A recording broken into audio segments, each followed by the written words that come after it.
This expandable Hoberman sphere wasn't designed by the late innovator Buckminster Fuller, but it was very much inspired by the geodesic dome he pioneered.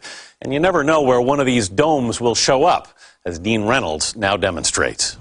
If ever there was an example of truth in advertising, it's the truly pleasant village of Pleasantville, New York.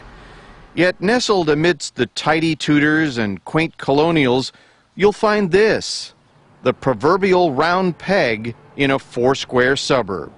You're happy inside? Yeah, absolutely. It's fantastic. Our names are in the concrete. We're not moving.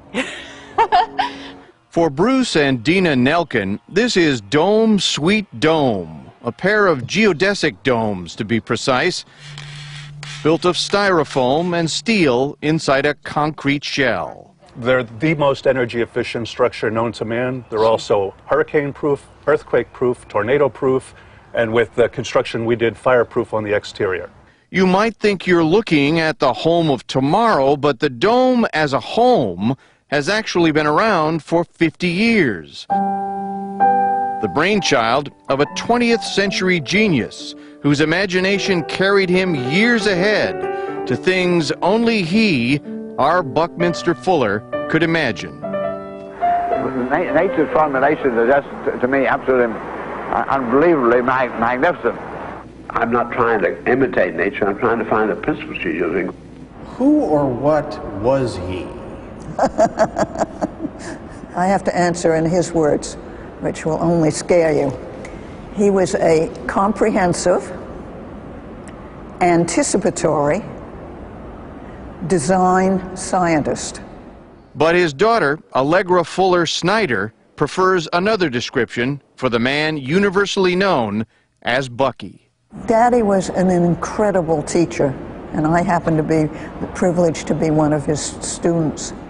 Each one of those lines is staying the same. The lines are not changing, so what is changing here is the angles. Today, his daughter is one of the guardians of Fuller's multifaceted legacy, which is now on display at Chicago's Museum of Contemporary Art. It even includes Bucky's take on Goldilocks and the Three Bears, a bedside story he employed to explain Einstein's theory of relativity to a child. You got Einstein at 4.5? I didn't know I was getting Einstein, but I did. Indeed, Bucky's mind seemed to move at the speed of light. Haunted by the early death of his first child, Fuller worked feverishly until his own death in 1983 to make the world a better place, one invention at a time. Take his 1933 Dymaxion car, Dymaxion being shorthand for dynamic and maximum. 30 miles to the gallon, seating for 11, at speeds up to 120 miles an hour. But in an era of dime-a-gallon gas, it was a solution in search of a problem. Like the car, Fuller's proposals for a mass-produced Dymaxion house never caught on either. He probably aspired to be a Henry Ford of shelter. But Fuller's grandson, Jaime Snyder, says the man was undaunted. You could say, on the heels of the failure at this particular time, as soon as this project was over, he got right to work studying his geometry and digging into this research and had the breakthrough in inventing the geodesic dome. Hands down, the geodesic dome was Bucky's greatest legacy.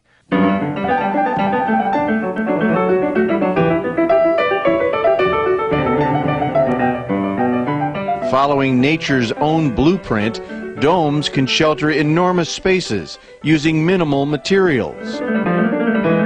Although this giant dome over New York City was never built, today our landscape is dotted with about 300,000 more modest versions, housing everything from botanical gardens to revolving restaurants, even Arctic shelters for military radar.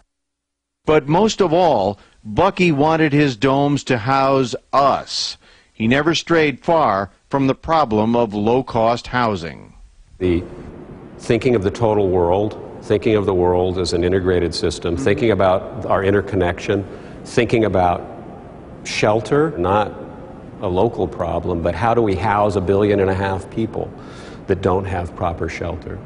From his eco-friendly houses to his fuel-efficient cars, it seems as if Bucky's 20th century proposals and our 21st century problems may have finally achieved a kind of synergy, something he'd like since he invented the word synergy too. And while the bubble may have burst for some of Fuller's ideas, back in Pleasantville, New York... Do you think this is the future or the past? I think it's the past that was forgotten that needs to be the future in order to have a sustainable future for them.